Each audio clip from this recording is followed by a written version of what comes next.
Bonjour, bonsoir, au microphone Bruno Guglielminetti, très heureux de vous retrouver pour cette nouvelle édition de Mon Carnet, l'édition du vendredi 16 décembre 2022. Au sommaire de cette édition, on va faire une visite à Québec pour parler d'une nouvelle offre de formation offerte par les gens du web à Québec. On va aller en France parler au fondateur d'une nouvelle plateforme d'infolettres qui prend le défi de faire découvrir de nouvelles plumes et on va parler au podcastologue lui-même, Stéphane Berthomet, qui lance un nouveau podcast, mais cette fois pas d'enquête, non, plutôt de la découverte dans le monde de la balado-diffusion. Également au sommaire de cette édition, mes collègues Stéphane Ricoul sera là pour nous parler de super applications. Thierry Weber, lui, nous parle déjà du CES de Las Vegas. Et Jean-François Poulain, de son côté, nous présente l'inventrice, oui, c'est le féminin de l'inventeur, donc l'inventrice de la pipille, ou quand l'urine crée de l'énergie. Alors, voilà pour le contenu de cette édition. Maintenant, je prends un instant pour saluer 5 auditeurs de mon carnet. Salutations toutes particulières cette semaine à Jean-Richard Lefebvre, Louis-Philippe Tremblay, Christian Martel, Mélissa Denis et Alexandre L. Watson. À vous 5, merci pour votre écoute et puis merci à vous, que je n'ai pas nommé, mais qui m'accueillez en ce moment entre vos deux oreilles. À vous tous, je souhaite une excellente écoute.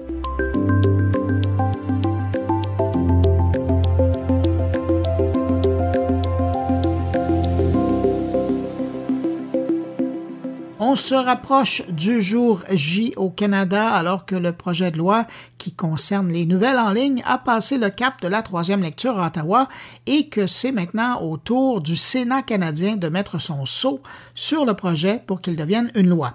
C'est dans ce contexte que Meta, l'entreprise américaine, est revenue à l'avant-scène pour réitérer sa menace de retirer de Facebook les nouvelles au Canada, comme il l'avait d'ailleurs fait en Australie. Dans un communiqué, Meta écrit que l'entreprise veut éviter de se soumettre à des négociations imposées par le gouvernement canadien qui ne tiendraient pas suffisamment compte de la valeur de ce qu'ils offrent aux éditeurs. Selon Meta, ce projet de loi profite principalement aux diffuseurs et pas aux journaux locaux et régionaux. Si le sujet vous intéresse d'ailleurs, je vous invite fortement à aller réécouter l'entrevue sur le sujet avec Rémi Aboussoane. C'est dans l'épisode du 4 novembre, si ma mémoire est bonne, et c'est disponible également à partir du blog Mon Carnet. Mais au bureau chef de Meta en Californie, je pense que c'est plutôt une autre histoire qui va les occuper dans les prochains mois. Meta fait face à une poursuite de 1,6 milliard de dollars américains pour des publications sur Facebook incitant à la violence dans la guerre du Tigré dans le nord de l'Éthiopie. La poursuite allègue que des publications haineuses ont été autorisées à prospérer sur la plateforme. Meta est accusé d'avoir laissé fleurir sur Facebook des messages qui ont enflammé la guerre au Tigré, selon une enquête de l'Observer en février. Le procès déposé devant la Haute Cour du Kenya, où sont basées les opérations de Meta en Afrique subsaharienne, affirme que les systèmes de recommandation de Facebook ont amplifié les messages haineux et violents dans le contexte de la guerre en Éthiopie. Une guerre qui a fait rage pendant 2 ans jusqu'au moment où il y a eu un cessez-le-feu qui a été conclu, on parle du début novembre. Le procès vise la création d'un fonds de 1,6 milliard de dollars pour aider les victimes du discours de haine. Ça n'est pas sans rappeler le cas des Rohingyans. L'an dernier, une poursuite avait été déposée réclamant 150 milliards de dollars à Meta pour des propos haineux tenus en Birmanie qui avaient mené à la persécution des musulmans de cette communauté. On estime que 10 000 musulmans Rohingyas ont été tués lors d'une répression militaire en Birmanie, en majorité bouddhiste, en 2017. Bien que Meta ait admis plus tard qu'elle n'avait pas fait assez pour prévenir la violence avant 2018, on apprenait, coïncidence cette semaine, que cette poursuite avait été rejetée par la Cour, mais les plaignants seront autorisés à modifier et à déposer à nouveau leur dossier. Chez Twitter, je sais, vous êtes probablement fatigué d'en entendre parler, mais il y a quand même 3 choses importantes à souligner. D'abord, Twitter ferme sa plateforme d'infolettres Revue à partir du 18 janvier 2023. Revue fermera ses portes et toutes les données seront supprimées pour les gens qui utilisaient cette plateforme pour publier leur infolettre dont moi. Alors, moi, comme des milliers d'autres utilisateurs, nous sommes maintenant à la recherche d'une nouvelle plateforme de publication de notre infolettre. Sinon, on apprenait en début de semaine que le grand patron de Twitter a mis fin au Conseil de confiance et de sécurité qui œuvrait avec le réseau social depuis un moment. Ce conseil était composé de près de 100 organisations de la société civile, des organisations qui ont à voir avec la défense des droits humains et autres qui s'efforçaient de lutter contre l'exploitation des enfants, du suicide et aussi, évidemment, les discours haineux sur la plateforme. Amnesty International a commenté l'affaire en disant que, et je les cite, « démanteler avec désinvolture un organe consultatif indépendant mis en place pour aider les utilisateurs et les utilisatrices de Twitter à se sentir en sécurité lorsqu'ils s'expriment en ligne ne fera qu'exacerber les problèmes endémiques d'abus et de harcèlement sur la plateforme du réseau social. » Et ça, cette disparition du conseil, c'est en marge de la grande purge orchestrée par Elon Musk lors de son arrivée, alors qu'il a licencié la moitié des employés de Twitter, dont toute l'équipe chargée des droits humains, et remercié des milliers de contractuels externes qui travaillaient à la modération des contenus sur Twitter. Et puis, finalement, Musk a levé le voile sur le futur des tweets, et ceux-ci vont passer à une limite de 4000 caractères. Aujourd'hui, je vous rappelle qu'ils sont limités à 280 caractères. Alors là, on ne parlera plus d'une plateforme de micro-blogging comme à l'époque, mais là, d'une véritable plateforme de blog. J'arrête de parler de Twitter, mais je demeure dans les propriétés d'Elon Musk. Tesla a laissé savoir que maintenant, le service de jeux vidéo Steam sera disponible avec des milliers de jeux vidéo à bord des nouveaux véhicules des séries S et X. J'ai l'impression que certains automobilistes vont beaucoup plus apprécier les embouteillages. Mais tout n'est pas rose chez Tesla. La chute du titre boursier du fabricant automobile continue à baisser en bourse. Il atteint même des valeurs planchers jamais atteintes depuis 2 ans. Si elle valait encore 400 $ il y a 1 an, aujourd'hui, le titre est passé sous la barre des 160 $. Reste à voir maintenant à quel point l'image d'Elon Musk et son comportement dans l'achat de Twitter ont contribué au ralentissement du titre de Tesla. À Montréal, des parents qui accusent Epic Games, l'éditeur de Fortnite, ont eu une première victoire importante dans un recours collectif lancé en 2019. La Cour a accepté d'entendre le dossier des parents qui accusent l'éditeur du jeu d'avoir rendu leur enfant dépendant. D'ici quelques mois, le tribunal devra donc trancher sur l'existence ou non de dangers concernant l'utilisation du jeu. La Cour supérieure accepte d'entendre la cause car il existe, selon elle, une question sérieuse à débattre quant à l'existence de risques et de dangers naissants de l'utilisation de Fortnite. Dans le dossier présenté à la Cour, on peut lire que les parents affirment avoir observé des symptômes comme des migraines, des douleurs dorsales et cervicales et des manquements à l'hygiène de base, des troubles de sommeil ainsi que des troubles sociaux importants, alors que leurs jeunes jouaient à Fortnite. Ça ressemble effectivement à des symptômes de dépendance, mais il faudra que le dossier soit fort puisque au Québec, je vous le rappelle, le diagnostic de dépendance aux jeux vidéo n'est pas encore reconnu. Avec ce recours, les parents demandent la reconnaissance des dommages moraux et matériels ainsi que la restitution des prestations, notamment le remboursement de tous les achats de joueurs mineurs qui s'élèvent à plusieurs milliers de dollars. De son côté, Epic Games conteste en avançant l'absence de rapport d'expertise et d'études sur les effets indésirables d'un jeu vidéo. Les avocats de l'éditeur contestent également la validité du document diagnostiquant une cyberdépendance pour l'enfant le plus jeune du groupe. Pour terminer ce tour de l'actualité numérique de la semaine, une question: sur quel réseau social trouve-t-on le plus d'arnaques? Pas pire comme question. Pour trouver la réponse, il y a une firme qui est spécialisée en cybersécurité, Lookout, qui a fait enquête auprès de 1000 consommateurs américains et les résultats des courses, les voici. 80% des répondants ont déclaré se trouver devant des arnaques sur les réseaux sociaux tous les mois. Et donc, évidemment, ce qui vous intéresse, c'est de savoir où se trouvent les arnaques. Ben, je vous le dis, c'est sur Facebook que les utilisateurs seraient les plus sollicités par des escrocs. On dit que 62% des répondants disent en voir passer chaque semaine. Ensuite, au deuxième rang, on retrouve TikTok avec 60% des répondants qui disent en voir là. WhatsApp, c'est 57%, Instagram 56%, Twitter 53% des répondants, et puis LinkedIn ferme le classement avec 31% des répondants qui disent en voir passer chaque semaine. Et dans cette étude, on apprend que des répondants qui ont été victimes d'une arnaque en ligne, de ceux-là, 56% ont perdu de l'argent, 34% ont été victimes de vol d'identité, 32% disent avoir perdu du temps et 22% se sont fait voler de la crypto-monnaie. La tech en continu. Laissez-moi en profiter pour vous inviter à venir écouter Radio Mon Carnet. Il y a deux façons de le faire, soit en visitant moncarnet.com, le blog, ou vous allez directement sur radiomoncarnet.com et vous aurez accès au lecteur MP3 de la radio. C'est parfait pour écouter sur un téléphone intelligent sur la route.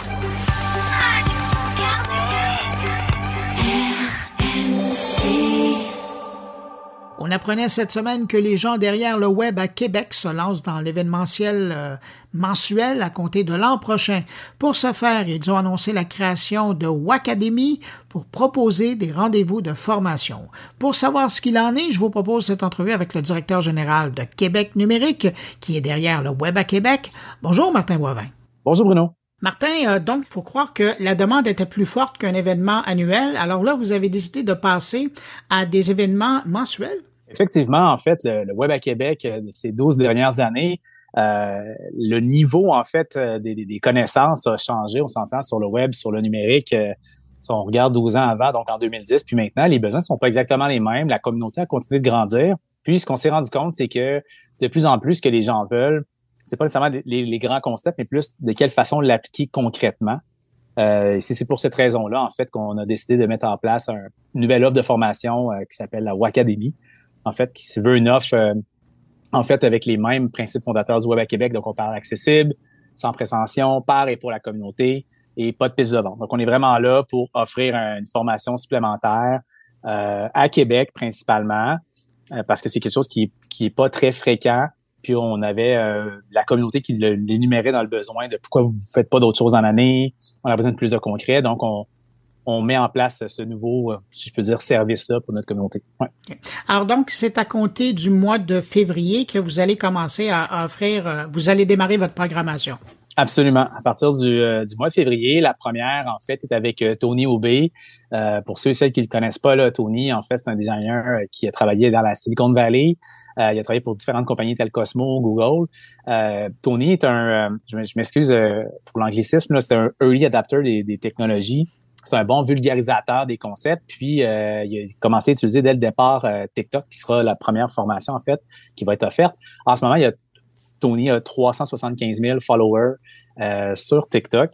Donc, c'est quand même un nombre intéressant quand même, là, je dirais, pour ce type de profil-là. Puis surtout, en fait, le niveau de sa formation puis la qualité dont il fait preuve lorsqu'il explique des concepts, là. Tony, c'est quelqu'un qui est très, très, très connu au Web à Québec, puis souvent qui fait ça le compte dans nos conférences. Donc, on est sûr que ça va être une belle valeur ajoutée, en fait, pour les gens.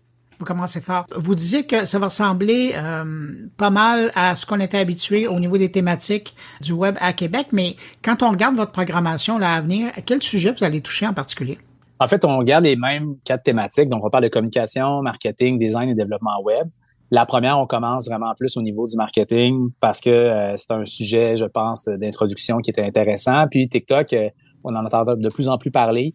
C'est un réseau social qui est devenu même plus qu'un réseau social. C'est maintenant un outil de recherche aussi. Donc, on trouvait que c'était intéressant de commencer avec celle-là, mais les prochaines thématiques vont changer. Là, ça va autant toucher le design que le développement web. On va pouvoir en faire la promotion de la prochaine programmation. On commence vraiment avec la première en février là, avec TikTok. Et vous avez décidé de faire cet événement-là en présence, donc en présentiel, pour utiliser l'expression, et pas en ligne. Pourquoi? Il y a une tonne de formations en ligne en ce moment. Il y en a des bonnes, il y en a des moins bonnes, il y en a qui sont de type webinaire avec un objectif derrière d'aller chercher des leads pour une formation en vente, etc. Le Web à Québec, en fait, dans ses principes fondateurs, à la base, c'est un rassemblement d'humains entre eux. qui partagent des passions communes, puis dans une ambiance décontractée.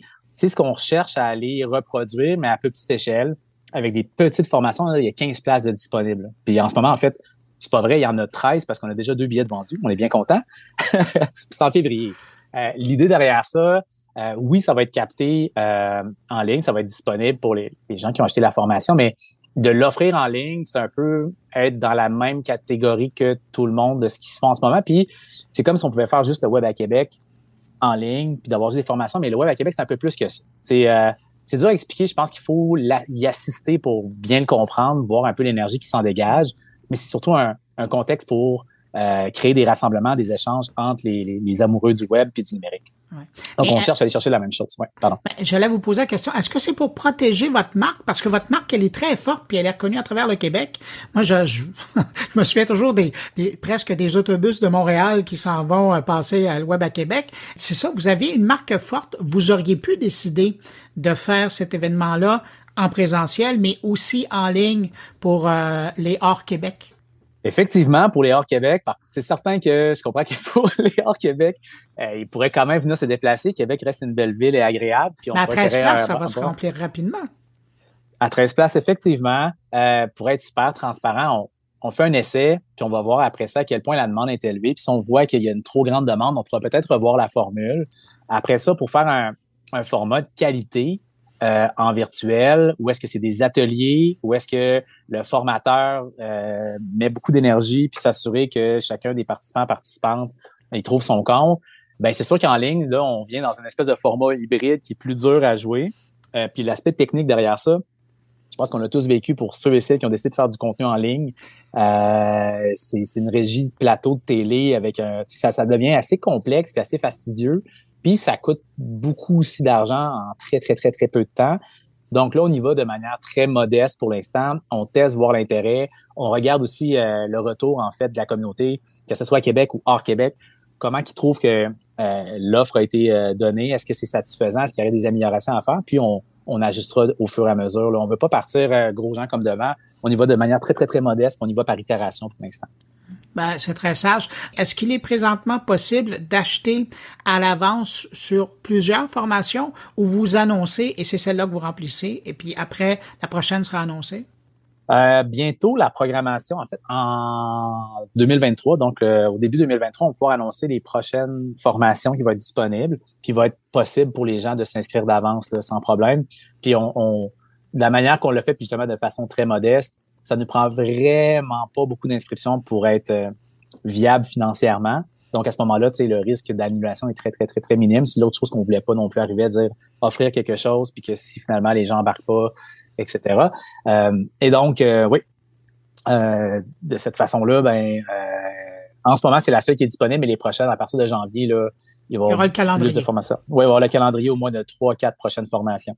Absolument. Martin, des gens qui seraient intéressés à faire partie de la très sélecte première cohorte qui vont faire partie de la Wacademy, où oui. Ils vont chercher plus d'informations, où ils achètent leur billet? Absolument. En fait, c'est sur le site wacademy.org ou tout simplement là, peuvent aller sur la page Facebook du Web à Québec ou aller sur le site Internet du Web à Québec. Là, il y a un onglet par rapport à la Wacademy. Puis, sinon, je tiens à mentionner aussi que le matin aussi, on a une 50aine de places pour des déjeuners-conférences aussi qui est beaucoup plus abordable en termes de frais. Puis l'idée derrière ça, c'est comme une conférence, ça inclut une conférence de 45 minutes par le formateur qui est plus une introduction en surface du concept.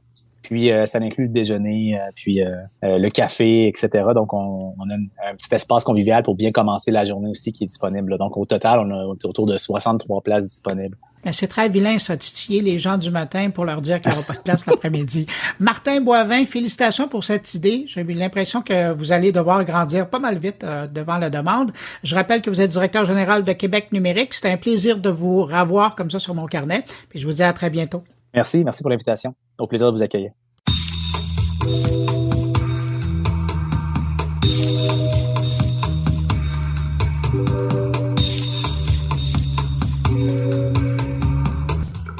Je vous le disais un peu plus tôt que Twitter allait fermer la plateforme d'infolettre Revue Pour le plus grand malheur des utilisateurs et des lecteurs, eh bien, coïncidence, entre-temps, j'avais déjà prévu cette semaine de m'entretenir avec le cofondateur de Quezel, une nouvelle plateforme d'infolettres française. Alors, vous voyez comment le hasard fait bien les choses. Et mon invité, il n'en est pas à son premier projet sur Internet. Ça fait un bout qu'il œuvre dans le contenu sur le web et vous connaissez probablement une de ses plus belles réussites. C'est lui qui était derrière le collectif, la chaîne YouTube Golden Moustache, qui avait été lancée en 2012 et qui a depuis passé la barre du milliard de visionnements.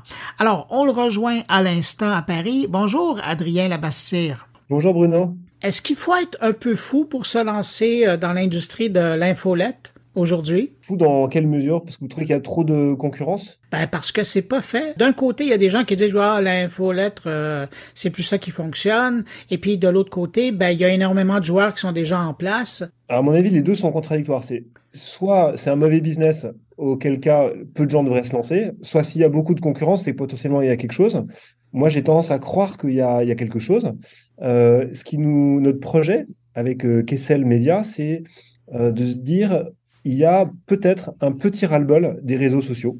Ils vont pas disparaître, mais il y a des gens qui se disent bon, quand même, Facebook, Twitter, ça nous polarise dans nos opinions. Il y a peut-être un peu trop de bruit, un peu trop de nuisances. Et la newsletter est une solution à ça. C'est du texte long, c'est du temps long. Ça arrive directement dans une boîte email et quelque chose une relation un peu plus sereine à l'information. Et nous, en tout cas, c'est ça qui nous a intéressés dans notre démarche. Quand on a voulu lancer cette plateforme, on s'est dit il y a quelque chose d'intéressant à faire de l'écrit. Dans un monde complexe, l'écrit, c'est un bon médium d'analyse. Il y a quelque chose d'intéressant autour de la newsletter, par opposition aux algorithmes des plateformes qui vous distribuent de manière un petit peu aléatoire. Et il y a quelque chose d'intéressant à proposer, une sorte d'alternative aux réseaux sociaux.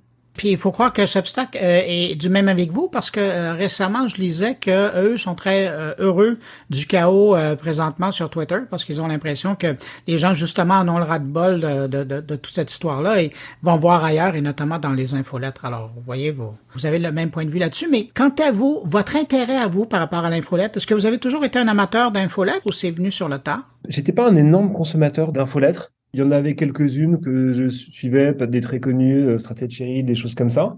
Moi, je suis un passionné surtout de textes écrits, de journalisme, un énorme consommateur de presse. Et pour moi, c'est peut-être un des développements futurs de la presse, c'est de passer justement par l'infolettre. J'ai peur, en tout cas, je connais pas bien la situation de la presse au Québec, mais en France, j'ai peur que beaucoup de titres de presse soient obligés de disparaître pour plein de raisons. Une augmentation très forte du prix du papier là depuis 2 ans, c'est quelque chose de vraiment significatif qui réduit les marges. Il y a de moins en moins de ventes papier en kiosque, il y a de moins en moins d'abonnements papier. Il y a une grosse poussée de l'abonnement digital, donc ça c'est une bonne nouvelle. Mais d'une certaine manière, moi, ce qui m'intéresse, c'est de me dire comment on fait pour que le journalisme écrit, le récit écrit, ait un business model. C'est ça ce qui nous anime. Donc nous, on a décidé de passer par l'abonnement, en se disant si quelqu'un raconte quelque chose d'intéressant, qu'il ait une communauté de gens qui le suivent, qui reconnaissent une valeur là-dedans, ils vont s'abonner, ils vont soutenir ce propos, parce qu'ils veulent recevoir le contenu, mais aussi parce qu'ils croient dans quelque chose que représente l'auteur et les valeurs qu'il défend. Mais on a vu ça un peu avec, je reviens à mon exemple, c'est Substack parce que c'est le géant dans le domaine, là. Eux, il y a 2 ans, on a vu une vague de journalistes vedettes se tourner du côté de Substack pour offrir leur infolettre. Là, ça s'est calmé un peu, mais les gens qui sont là, et les revenus sont là, et leur communauté de lecteurs est là. Est-ce que c'est un peu la même chose que vous désirez offrir, mais au niveau de la francophonie et des Européens? Oui. Alors, il y a effectivement cette démarche. Substack est très peu connu en France. Donc, je vais peut-être éviter d'en faire la promotion, mais c'est connu dans le milieu de la tech, des firmes de venture capital, par exemple, parce que c'est là où ils trouvent leurs sources d'informations tech, notamment, dans le Web3 un peu. Mais la plupart des gens ne connaissent pas cette plateforme. Et nous, on a une approche assez différente de la leur. On fournit les mêmes fonctionnalités de publication, mais on veut surtout faire en sorte que notre site soit un espace média de découverte de contenu. C'est-à-dire que si eux, ils font Vimeo, si vous voulez, un super outil de publication en vidéo, nous, on veut être YouTube. On veut être un endroit où les gens vont découvrir des créateurs, découvrir des contenus, des articles. D'ailleurs, moi, j'ai vu que vous n'étiez pas ni sur l'un ni sur l'autre, vous êtes sur Revue, Bruno. Oui, Est-ce que tout à tu fait, es qui appartient à d'accord? Twitter. Maintenant, ouais. Ouais. Donc, vous appartenez à Elon Musk. Mon contenu, mais pas moi. Même votre contenu vous appartient, en fait. Oui, donc effectivement, il y a plusieurs options. En fait, la revue Substack ou Ghost, par exemple, pour nous, c'est des SaaS, c'est-à-dire des outils. Nous, on se veut plus un média, en fait. Un média Donc, au sens pas de la responsabilité éditoriale, mais de la découverte de contenu. donc Kissel, c'est à la fois une plateforme d'outils pour les gens qui veulent avoir une infolette, mais c'est aussi un agrégateur de contenu.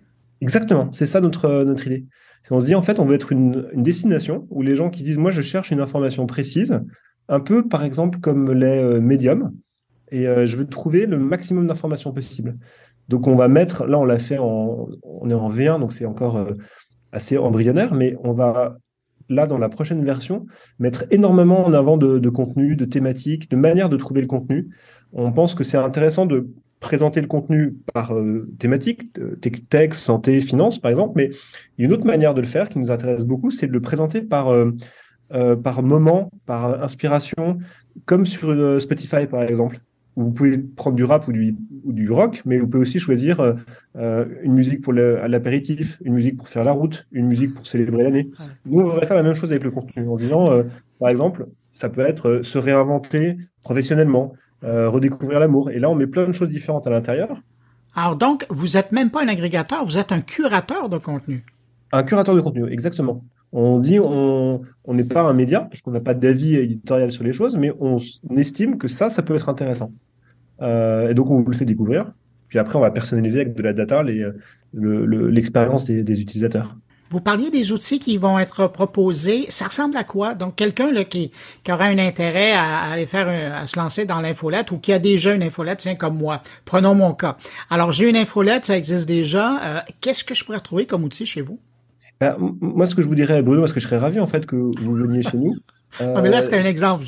Ce qu'on vous dirait, si vous étiez intéressé, c'est que on va faire en sorte de développer votre audience en l'exposant à d'autres gens en fait. On va faire découvrir votre contenu à de gens dont on estime que le profil d'audience est similaire. Alors, pas forcément en vous mettant dans un bouquet média, parce que on vous mettrait peut-être face à vos concurrents, mais en se disant peut-être que ça peut intéresser des gens qui s'intéressent à telle autre chose. On va vous mettre en avant dans les newsletters de découverte. On va proposer des fonctions de recommandation. On va peut-être vous dire, ça serait peut-être pas mal, Bruno, que vous fassiez de la cross-promo avec tel autre auteur ou autrice qui peut être intéressé par justement exposer son contenu au Québec, par exemple, et vous exposer votre contenu en France. Donc nous, notre engagement, ça va être on va vous dire, on va faire x2, x3 sur votre audience. Ce que vous propose pas Substack, ou Revue qui vous dit, débrouillez-vous bien tout seul. C'est bien, c'est une forme de responsabilisation des gens. Nous, on est plus dans l'accompagnement. Non, mais c'est intéressant, cette approche-là. Mais donc, les gens qui commenceraient, là, on part de zéro. Dans mon cas, c'est pas mon cas, là, ça roule depuis un moment. Mais quelqu'un qui se lance, qui part à zéro, qui a pas nécessairement une communauté. Donc, eux, c'est là où ça devient appréciable. C'est justement votre façon de prendre les gens par la main et de les proposer à un lectorat. Oui, en plus, on a une équipe, nous, dédiée. Donc, on va faire un premier call ou une rencontre avec l'un des deux rédacteurs en chef qui va vous dire, bon, bah là, on va t'aider à angler ton propos si tu le souhaites. On peut te proposer un peu de relecture, de coaching éditorial. Ensuite, on va t'expliquer comment démarrer. C'est le plus dur, en fait. Vous l'avez déjà fait, donc vous savez, c'est les 50 premiers abonnés, c'est dur. Le premier abonné, c'est votre maman ou votre papa. Mais après, il faut élargir un peu. De 50 à 100, c'est vachement dur aussi. De 100 à 250, c'est dur. Et donc, on propose un certain nombre de stratégies de bon sens pour commencer à faire grossir. Et après, on va travailler avec le marketing et on va dire, bah, si vous racontez, par exemple, je sais pas, la vie de la famille royale anglaise, bah, il y a un certain nombre de blogs sur le sujet, il y a un certain nombre de groupes Facebook, il y a un Discord qui parle de ça. Et ben, on va proposer, nous, ce contenu à ces potentiels lecteurs en mettant les extraits, en échantillonnant ce qu'il y a de mieux pour donner envie aux gens de vous rejoindre et on va commencer à créer une conversation autour de votre contenu pour le faire grossir. Et puis après, à l'autre bout du spectre, il y a des grosses stars, par exemple, qui nous disent bah, « ça, je sais faire, merci. En revanche, j'aimerais faire d'autres choses, j'aimerais développer mon business. Je suis un expert de la crypto, par exemple, j'ai 50 000 personnes qui me suivent. Je pense que je pourrais proposer un plan d'investissement régulier. Est-ce que vous pourriez m'aider à mettre ça en œuvre ?» Alors, on commence à réfléchir à ça. On essaie de se mettre en fait en soutien des créateurs, pas en pensant qu'on est des meilleurs créateurs de contenu qu'eux, parce que c'est pas le cas, mais en leur disant, vous avez peut-être besoin d'un peu de support marketing, un peu de support commercial. Et soit on le fait de visu, soit on le fait sous forme de fonctionnalité. Mais c'est fascinant, Adrien, parce que plus je vous écoute et plus j'ai l'impression d'entendre quelqu'un qui présenterait la nouvelle version du Huffington Post. C'est-à-dire que de travailler avec les forces des contributeurs, parce que bon, le Huffington Post, oui, évidemment, il y avait une équipe de rédaction, il y avait des journalistes, mais il y avait aussi tous ces gens-là qui avaient juste le goût d'écrire, qui avaient chacun leur créneau et que le Huffington Post permettait de rencontrer leur public. Il y a un peu de ça dans votre approche. Écoutez, nous, on l'a lancé en juin, donc c'est très récent. Et puis surtout depuis septembre que ça s'agite un peu, mais on voit tous les jours arriver en ce moment 5 à 10 auteurs ou autrices qui se créent un compte et qui commencent à publier. Et il y a de tout. Il y a de la poésie, il y a des experts, il y a de la fiction, il y a des journalistes. Et c'est quand même frappant de voir En tout cas, moi, je trouve ça réjouissant le nombre de gens qui écrivent, qui ont envie de communiquer et qui sont pas forcément dans une démarche de gagner de l'argent, devenir une star. Et avant tout, il y a un truc de j'ai envie d'écrire. J'ai envie d'écrire, j'ai envie d'être lu et de communiquer. Et ça, c'est assez fort, je trouve, comme démarche. Et donc, je pense qu'on est plus proche quand même Nous, notre ambition, ce serait d'être un peu comme YouTube, c'est-à-dire une plateforme où les gens puissent exprimer un maximum de créativité et avoir la chance d'être découverts. Moi, je viens de YouTube avant. J'avais travaillé sur une chaîne YouTube. Et en fait, il y a Une très petite chaîne, d'ailleurs. Non, mais c'est vrai qu'elle avait bien marché. Il y a un côté très démocratique là-dedans. On peut, à partir de rien, faire ce qu'on aime, gagner peut-être un petit peu d'argent, trouver un travail. Et c'est ça qu'on voudrait proposer aux gens, en fait. Mais c'est intéressant parce que la prochaine question que j'allais vous envoyer, c'était justement ça. Qu'est-ce que vous avez appris de votre expérience de Golden Moustache, qui était votre bébé, qui a très bien fait, que vous avez revendu par la suite à M6? Est-ce que c'est justement, c'est de développer et de promouvoir une communauté de créateurs? Et l'homme aujourd'hui dans le texte, alors qu'avant c'était dans le vidéo? En fait, avec Golden Moustache, on avait eu la chance de tomber sur des super talents créatifs qui étaient très doués et avec à qui on a apporté une sorte de support de travail et de discipline en leur disant le talent c'est une chose, la promotion de ce qu'on fait c'est important et le travail, la régularité et l'exigence personnelle fait aussi partie de l'équation du succès d'une création. Donc on va vous fournir ce cadre-là et on n'est pas doué mais on va être vos sparring partners pour stimuler cette créativité chez vous. Et moi j'ai pu observer effectivement que les gens les plus travailleurs il y a plein de gens doués, mais c'est les plus travailleurs qui réussissent avec la régularité, la discipline, le fait de se poser beaucoup de questions sur comment on fait la promotion de son contenu, parce que c'est quand même un univers extrêmement solitaire, en fait, celui de la création. Et c'est dur d'être à la fois très créatif et d'être le vendeur de soi-même. Souvent, ceux qui réussissent, ceux qui arrivent à combiner ces deux choses, ou avoir l'intelligence de s'entourer de gens qui savent faire ça. Et voilà, moi, le métier que j'aime, c'est celui-là, c'est celui d'entourer des gens doués et de se mettre à leur service pour leur dire, puisque ce que vous faites est intéressant, il faudrait que les gens le sachent.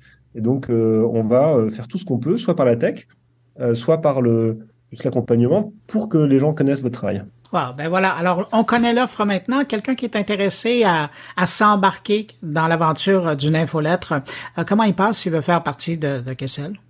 C'est une plateforme, donc c'est ouvert. Vous créez votre compte. Nous, on regarde tout le temps les comptes qui se créent. En plus, on laisse nos emails en disant, voilà, si vous voulez nous contacter, contactez-nous. Après, si la personne commence à publier, cherche du soutien, on va l'aider. On va l'intégrer à un groupe communautaire d'auteurs, où il y a maintenant une centaine d'auteurs à peu près qui communiquent entre eux, ce qui est assez sympa, parce que vous n'êtes pas seul. Les autres vous disent, moi je galère avec tel truc, j'ai besoin Il y a une vraie solidarité qui s'est créée et qui est vachement chouette. Et puis on va nous, tout faire pour que le projet aboutisse et cartonne. Vous serez content à partir de quel moment, vous, par rapport à Kessel? Quand on pourra vendre Kessel à Elon Musk pour $1 milliard, on sera... Non, mais plus sérieusement, non, nous, on aimerait avoir une taille importante. Donc, on se dit qu'à partir du moment où on aura plusieurs dizaines de milliers d'abonnés payants, là, on en a 1000. Donc, il y a du chemin, hein, et on a 40 000 lecteurs. Donc, on a quand même pas mal de chemin à faire. Mais c'est en bonne voie parce que les chiffres progressent tous les jours. Donc, nous, on est plutôt confiants. Et à partir du moment où on aura plusieurs dizaines de milliers d'abonnés payants, on se dit, voilà, il se passe quelque chose, il y a un modèle économique intéressant. Voilà. Adrien Labastide, cofondateur de Kessel, merci d'avoir pris le temps de nous présenter la plateforme. Et puis, j'invite les gens à aller faire un tour s'ils sont curieux. Puis peut-être. Vous allez nous rejoindre ou pas? Je suis en train d'y penser, là. La suite en janvier. Ouais, on espère alors. Merci beaucoup Bruno de m'avoir reçu et bonne continuation alors. Merci. Au revoir. Au revoir.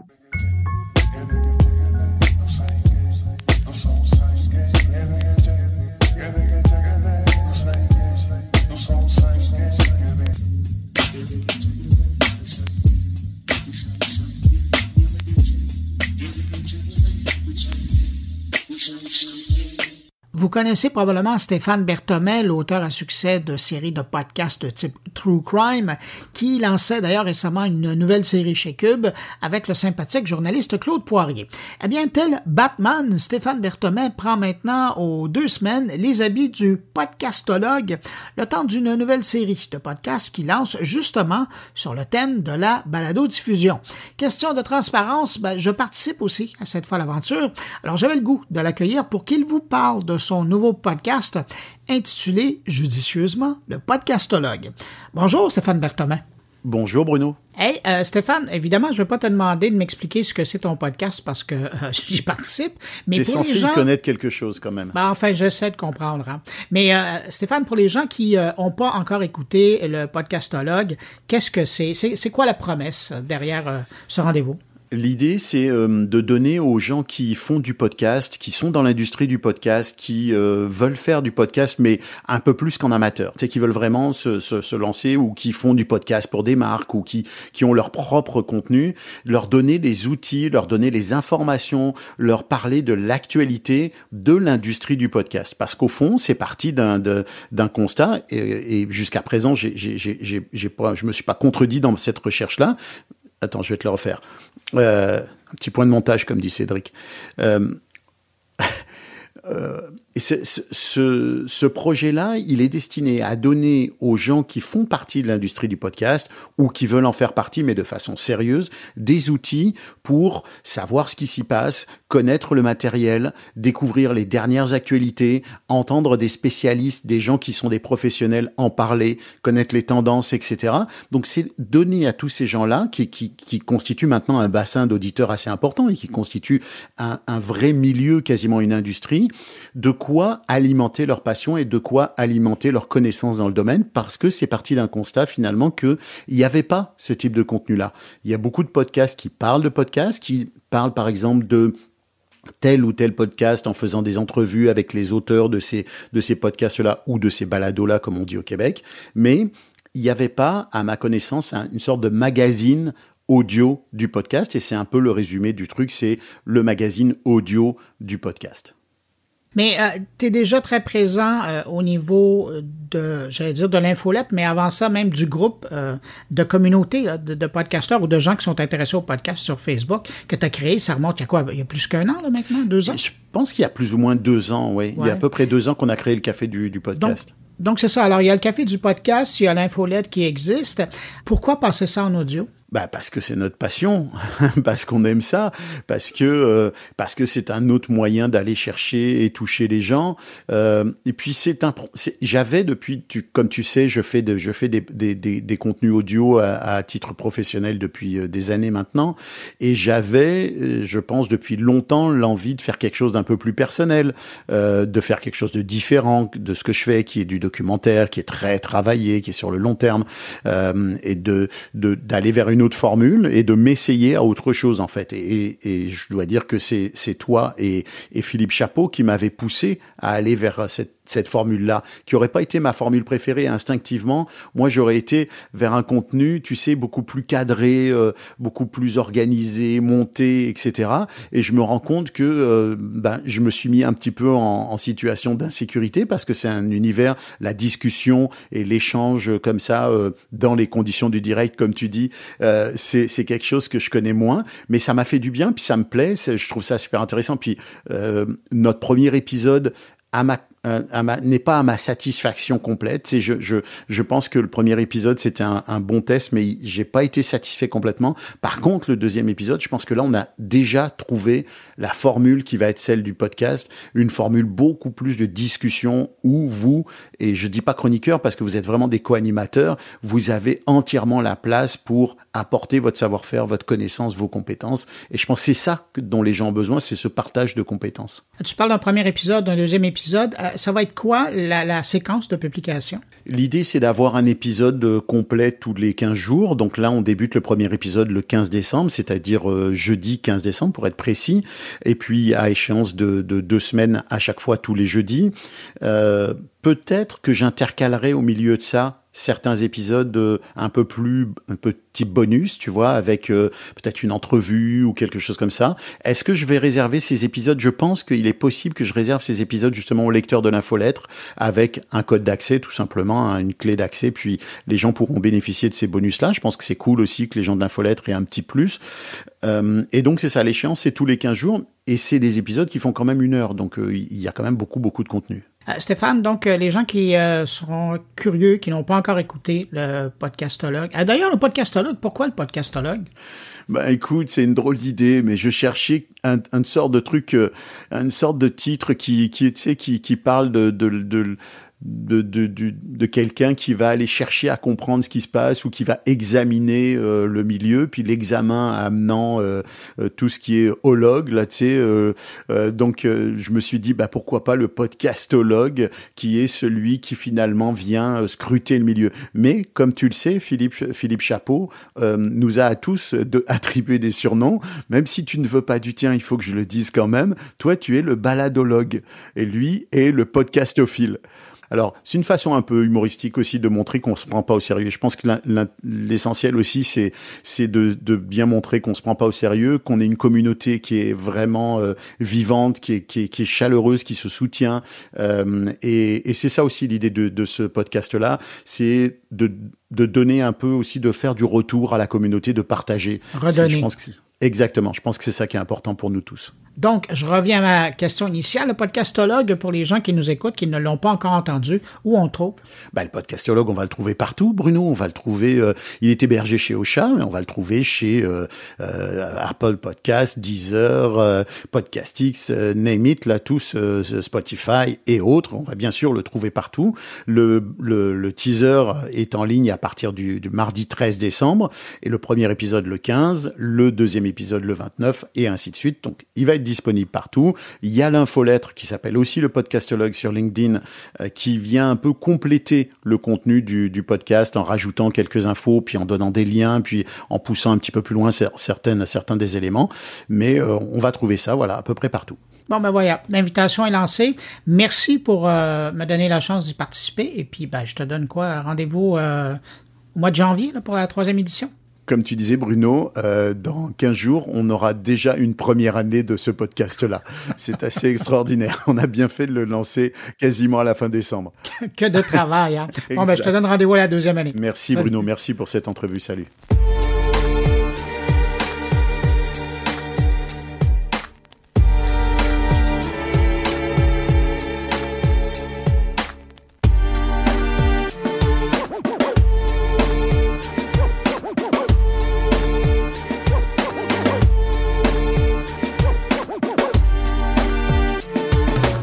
Place maintenant à mes collègues et on commence avec Thierry Weber qui nous parle à quelques semaines de l'événement du CES de Las Vegas.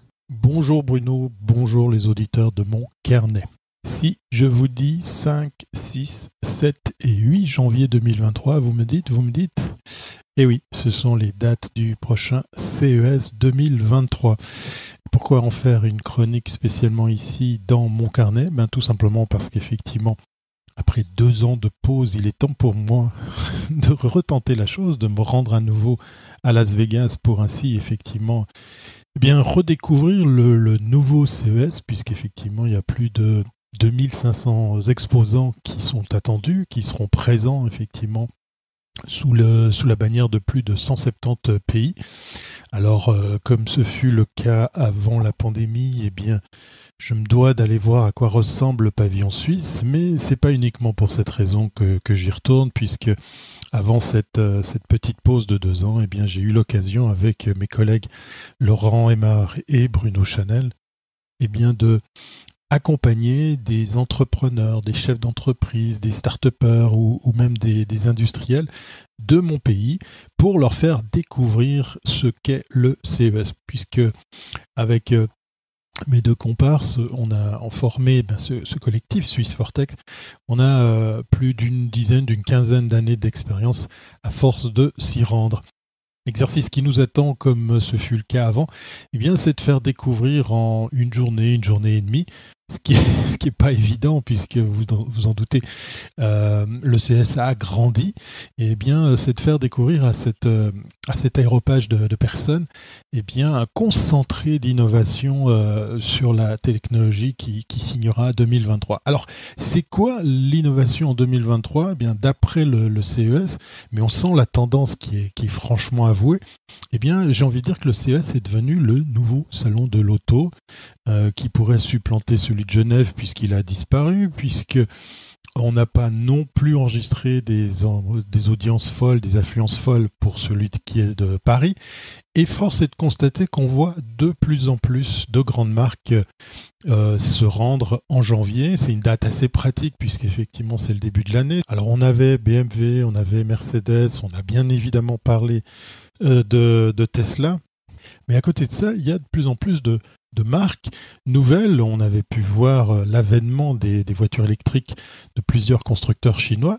Et on a Stellantis. Si ce nom vous dit rien, eh bien, faites un tour sur Google. Vous allez voir qu'effectivement, eh bien, voilà, les marques européennes ne sont pas en reste également, même si effectivement, pour le moment, c'était principalement les Allemandes qui étaient à venir au CES. Côté voiture, il y a l'Autonomous Challenge, Autonomous Car Challenge. C'est assez fou puisqu'effectivement, ce qui nous attend, c'est d'assister en fait à une compétition entre voitures autonomes sur un circuit. Ben oui, Las Vegas étant tellement grande, eh bien cette ville a également un circuit automobile, je devrais dire des circuits, tellement il y a de pistes sur ce site. Et ça sera l'occasion bien de voir des véhicules autonomes se mesurer entre elles. Ça sera dans le cadre de l'Indy Autonomous Challenge pour son petit nom. Google, Amazon, LG, Microsoft, Sony, c'est les grands noms qu'on voit chaque année, effectivement. Moi, j'ai un petit faible pour nos amis américains de John Deere, vous savez, les fameux tracteurs. On va parler de tracteurs autonomes, ça y est, c'est clairement aussi quelque chose qui vient dans l'innovation auprès effectivement de l'agriculture. Et en marge des grandes marques de l'audiovisuel, les Samsung, Sony, LG, j'en passe et des meilleurs, il y a aussi cet espace que j'affectionne tout particulièrement qui est le Eureka Park, cette zone dédiée aux startups. Des startups d'ailleurs qui avaient été très présentes pendant cette édition un peu spéciale qui était celle de cette année, enfin l'année passée.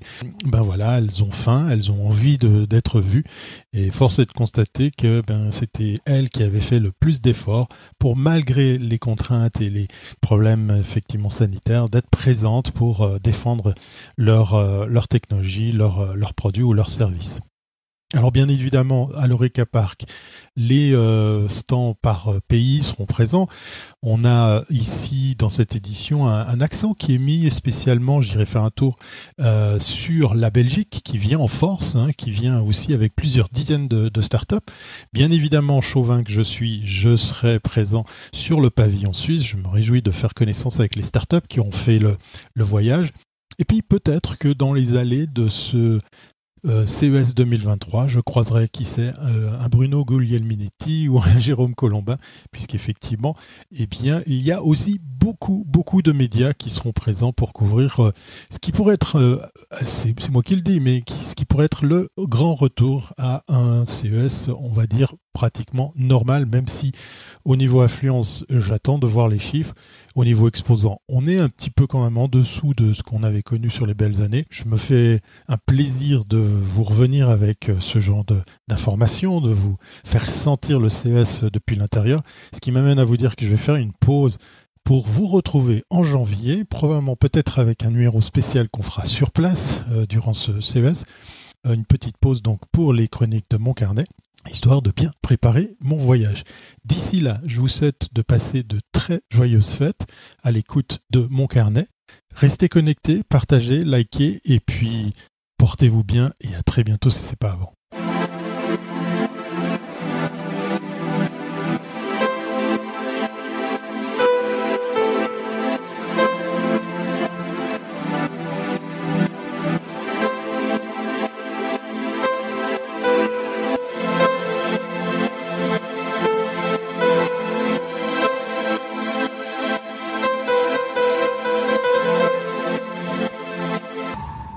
Maintenant, au tour de Stéphane Ricoul qui, lui, s'intéresse cette semaine aux super applications.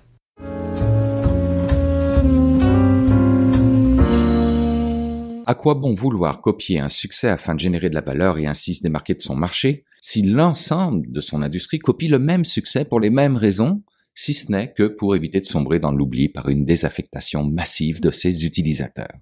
C'est en quelque sorte ce qui se passe actuellement dans le monde des gamams. Ben oui, il va falloir s'habituer à remplacer le F de Facebook par le M de Meta. Des gamams qui se disent que le modèle de super application à la WeChat chinoise est probablement leur meilleure chance de survie. Une super app, c'est un couteau suisse dématérialisé, ni plus ni moins. À l'intérieur, on trouve absolument tout ce dont on a besoin. Très pratique, qui nous évite de multiplier le nombre de bébelles. Un tout-en-un qui fait notre affaire, mais qui fait surtout l'affaire de son concepteur. Une sorte de souveraineté numérique interne. Le meilleur moyen, en tout cas, pour capter la donnée comportementale, verrouiller un marché et le contrôler bien plus finement qu'on pourrait le penser. Créé en 2011, il y a donc un peu plus de 10 ans, WeChat appartient au géant chinois Tencent et compte aujourd'hui plus de 1,1 milliard d'utilisateurs. Des utilisateurs que l'on retrouve en grand nombre en Chine, certes, mais qui pèsent lourdement dans la balance économique mondiale puisque, admettons, si Trump avait réussi son pari à l'époque de bannir WeChat aux États-Unis, tout comme il a essayé pour TikTok, pour cause de menaces à la sécurité nationale, les conséquences auraient pu être lourdes. Par exemple, pour Apple, qui aurait alors été obligé de retirer WeChat de son App Store, avec pour conséquence de voir ses ventes de iPhone en Chine chuter de 3 à 6%, et celles des iPad, AirPods ou encore Apple Watch chuter de 3%. Encore pire, avec un bannissement mondial de WeChat, on parle de chiffres avoisinant les 25 à 30% pour les iPhones et 15 à 25% pour les autres produits.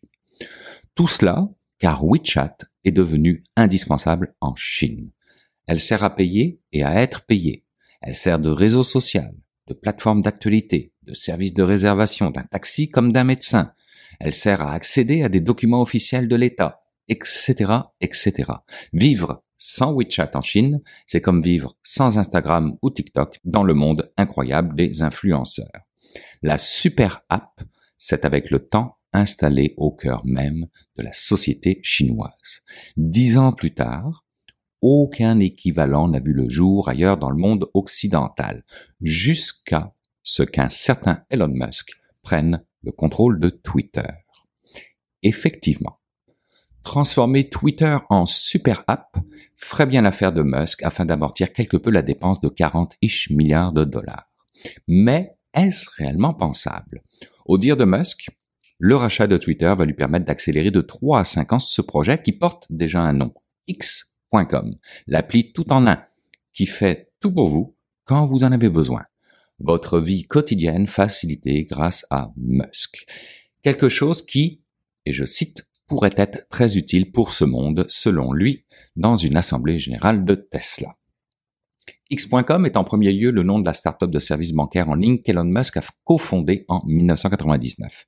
À cette époque, il voulait proposer une foule de services initialement réservés aux banques comme des prêts hypothécaires ou des assurances.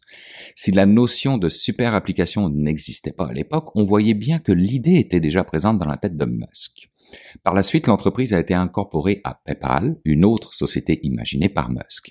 À la suite du rachat de PayPal par eBay en 2002, le nom de domaine X.com redevient accessible au marché. 15 ans plus tard, Elon Musk le rachète pour cause de grande valeur sentimentale à ses yeux. Le site web est remis en ligne et encore aujourd'hui se résume à une page blanche affichant un X dans le coin supérieur gauche de l'écran. La poursuite de sa vision de 1999 vers une super app risque de se heurter bien évidemment à certains obstacles. Le premier étant qu'on n'est pas en Chine, mais aux États-Unis, et qu'il existe un régulateur américain qui pourrait très bien s'opposer à ce genre d'application surpuissante qui créerait alors une position monopolistique sur le marché, incompatible avec le principe de concurrence. Le second, qui vient en contradiction avec le premier, c'est que Elon Musk n'est pas le seul à avoir ce genre d'ambition. Il y a Microsoft, j'y reviens juste après, ou encore Meta et ses quelques applications très populaires à la Facebook, Instagram ou WhatsApp. Est-ce réellement des obstacles insurmontables pour un gars comme Elon Musk? J'en doute. Il n'a effectivement jamais caché le fait d'autoriser systématiquement au sein de ses entreprises les prises de position extrêmes, tant qu'elle n'enfreigne pas la loi. Et si c'était le cas, il a une oreille suffisamment attentive du côté des autorités pour se permettre d'entamer une discussion. Du côté Microsoft, à présent, les ambitions sont également présentes et la création d'une super application en serait, semble-t-il, au premier stade, avec comme objectif de briser l'emprise qu'ont Apple et Google avec leur App Store et Play Store grâce au regroupement de tous les services déjà proposés de façon éparse, comme le moteur de recherche Bing, la messagerie Teams, les flux d'actualité ou encore Outlook. Une volonté clairement affiché de devenir plus convivial et d'être orienté user experience en offrant des services que tout le monde aura le goût d'utiliser. Et c'est tout à fait jouable. En tout cas, ils ont besoin d'y croire car les autres stratégies se sont heurtées aux milliards de dollars mis sur la table par Google pour rester numéro 1 des moteurs de recherche. Il faut comprendre que contrairement à Apple et Google, Microsoft n'exploite pas de boutique d'applications mobiles pour les utilisateurs de smartphones. Donc, en créant une application tout en un, les gens n'auraient pas besoin de quitter l'univers Microsoft pour accéder aux multiples offres déjà proposées. Les super apps sont à la mode parce que les utilisateurs, en particulier la jeune génération née à l'ère des smartphones, exigent des expériences mobiles d'abord puissantes et faciles à utiliser. Gartner prévoit que d'ici 2027, plus de 50% de la population mondiale seront des utilisateurs actifs quotidiens de plusieurs super apps. Une vision partagée par Insider Intelligence qui affirme que les Américains sont aux prises avec une surcharge de fournisseurs et de choix de produits et aspirent à un regroupement de services. Après la question « Es-tu Android ou iPhone ?», nous sommes en droit de s'attendre dans les prochaines années à nous poser la question « Es-tu X ou M ?» Nous faciliter la vie pour mieux faire de nous leur modèle de succès et de génération de valeur reste et restera donc leur fil d'Ariane à tout jamais.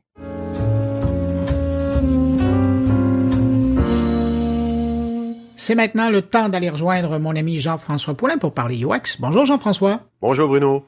Jean-François, cette semaine, c'est un peu particulier parce que tu partages avec nous une rencontre, je dirais marquante. C'est un coup de cœur que tu as eu pendant ton 2 mois en Europe à rencontrer des gens du UX à travers l'Europe.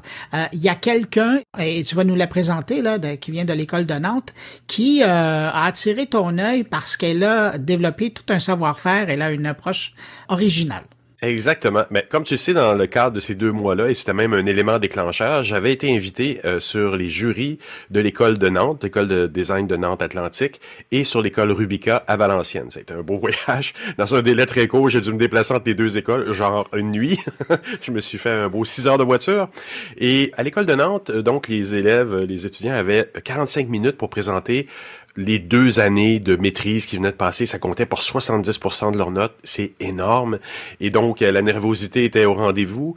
Malgré ça, dans ce bel étalage de nouvelles connaissances, de gens qui ont été formés au métier du numérique et surtout, et c'est pour ça que j'étais là, au UX, à l'expérience utilisateur, Lydia Lamary, qui était une des jeunes que j'ai jugées sur le jury, donc, avait un super beau projet. Elle avait comme on dit en chinois, un storytelling incroyable.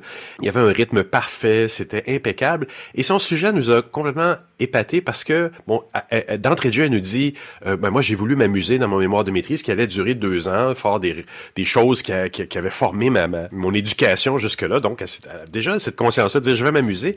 Et elle nous arrive avec un sujet complètement fou. Elle a dit, j'ai travaillé sur l'urine.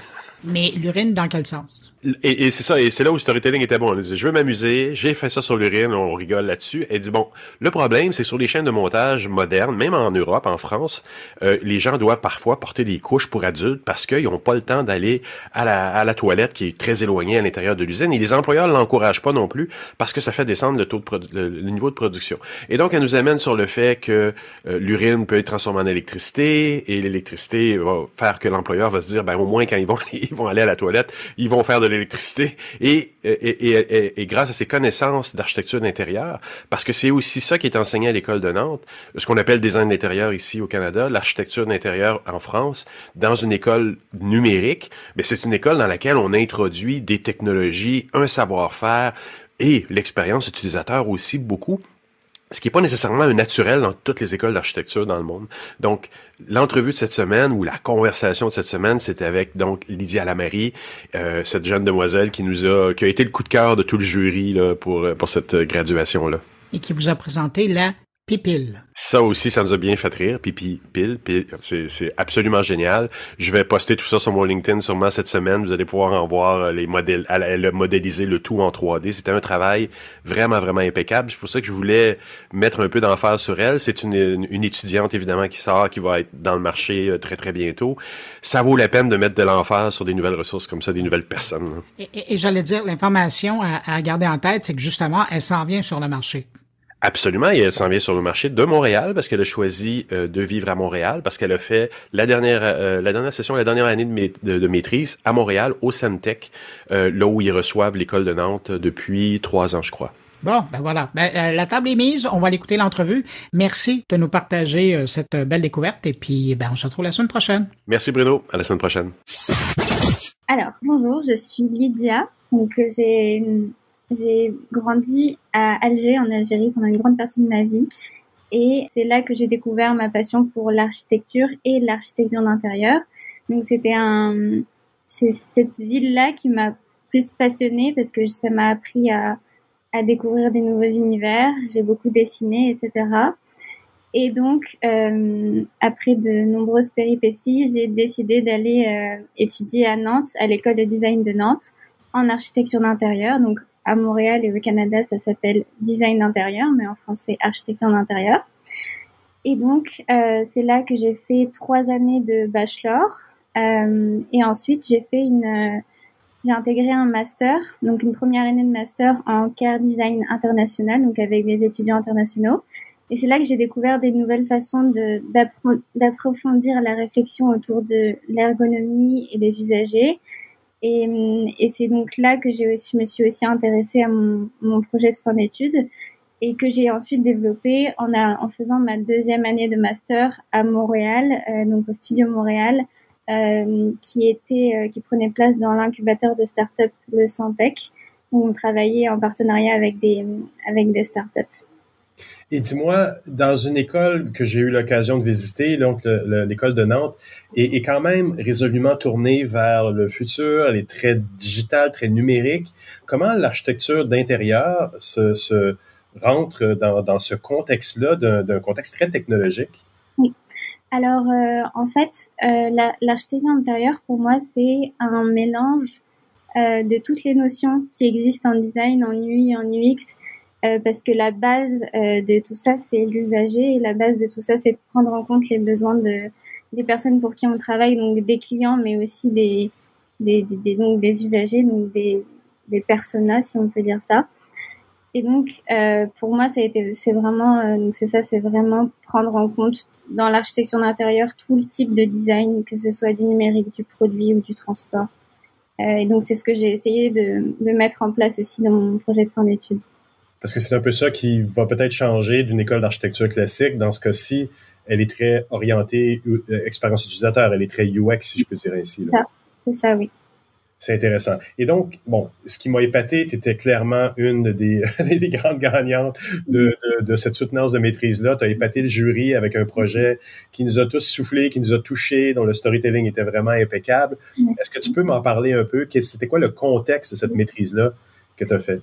Alors, le contexte, c'est que à travers le monde et aussi au Canada, il y a certains travailleurs d'usines et d'entreprises, mais plus particulièrement d'usines, qui urinent et qui défèquent en étant debout sur la ligne de production. Il y en a certains qui portent des couches pour travailler, qui sont déshydratés pour anticiper cette envie d'uriner. Et donc, c'est un phénomène qui fait que ces individus-là souffrent et subissent beaucoup d'inconfort. Et donc c'est vraiment une situation qui est très précaire et qui est très taboue, donc on n'en parle pas du tout, pas beaucoup.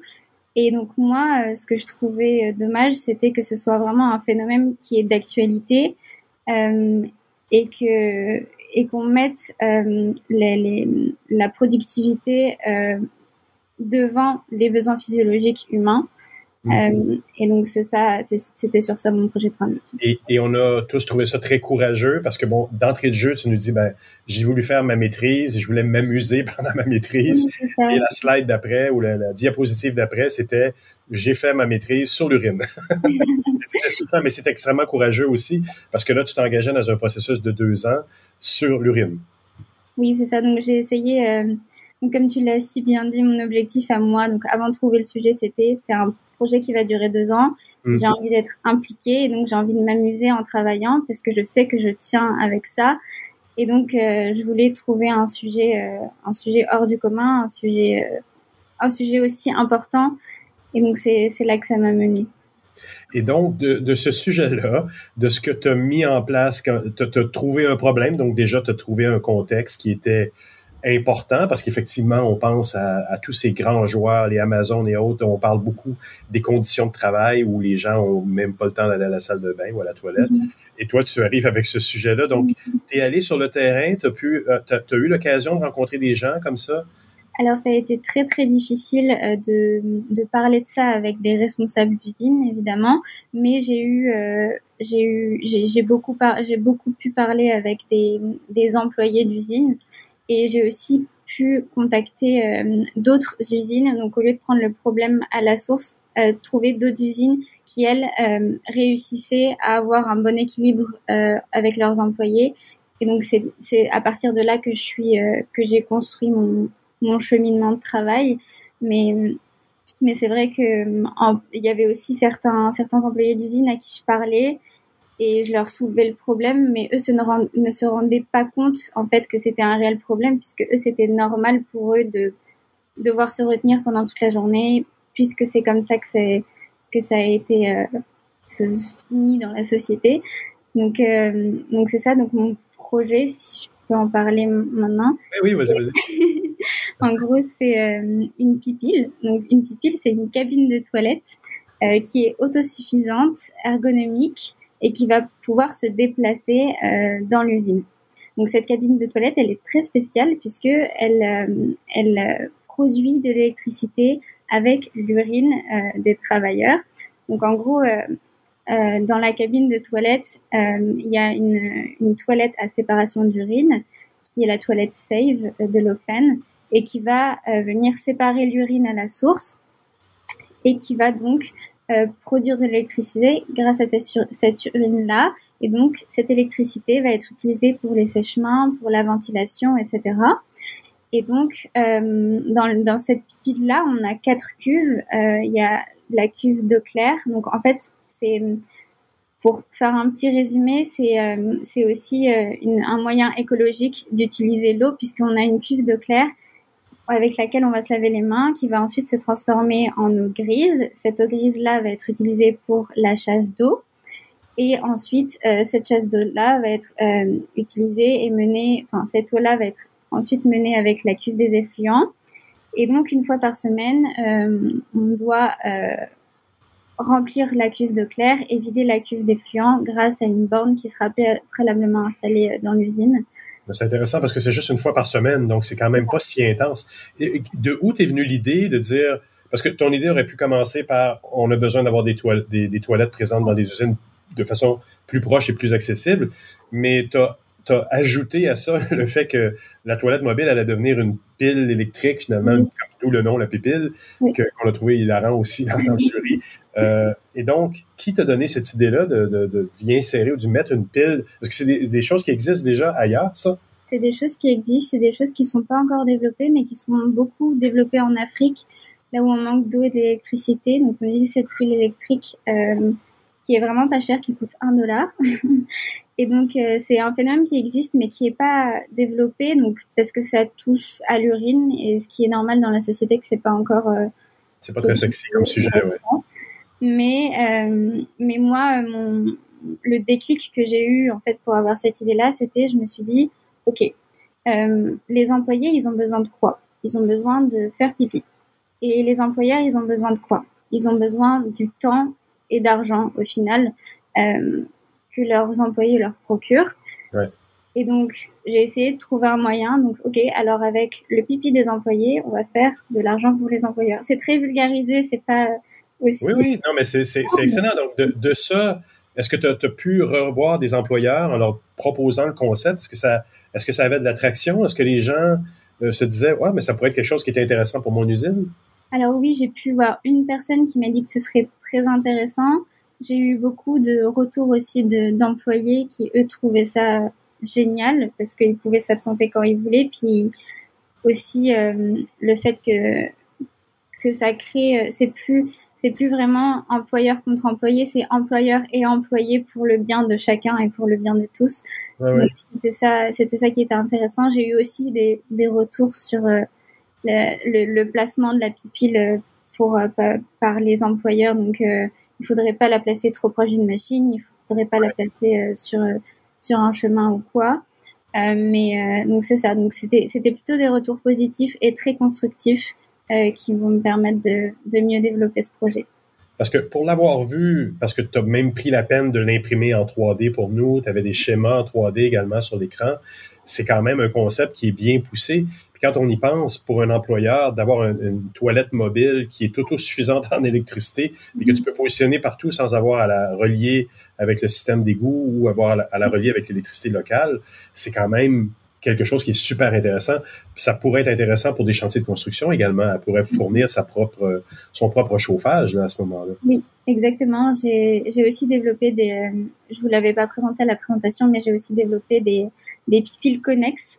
Donc, il y a des pipiles pour les personnes en situation de handicap. Il y a des pipiles réduites. Ah, oui. Donc là,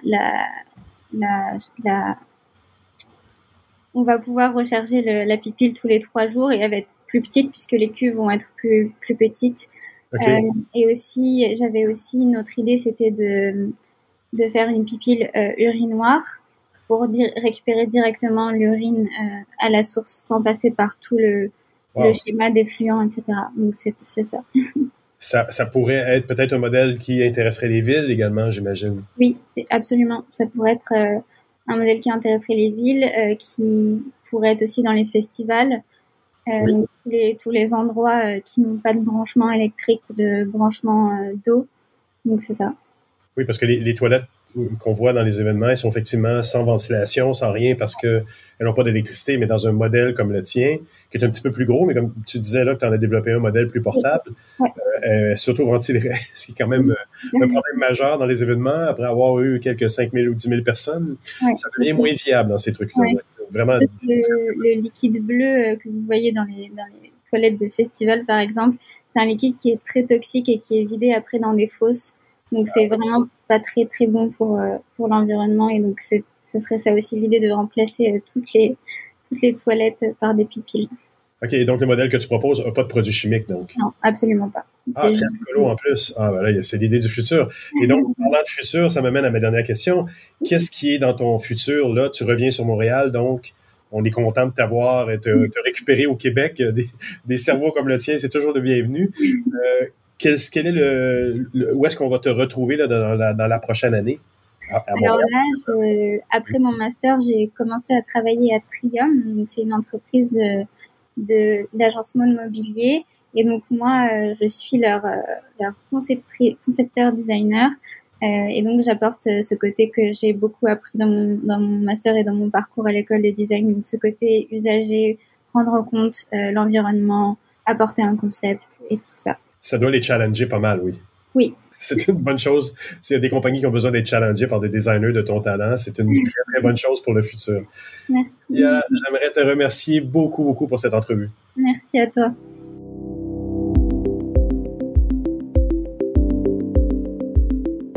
Ben voilà, c'est ainsi que se termine cette édition de Mon Carnet. Merci à nos invités, merci à Thierry Weber, Stéphane Ricoul et Jean-François Poulain d'avoir été présents cette semaine. Quant à vous qui m'écoutez encore entre vos deux oreilles, ben merci d'avoir été là jusqu'à la fin, j'apprécie énormément. Je vous rappelle que entre les éditions du podcast Mon Carnet, ben vous pouvez maintenant écouter radiomoncarnet.com. C'est gratuit, c'est en rodage, mais c'est déjà pas mal intéressant.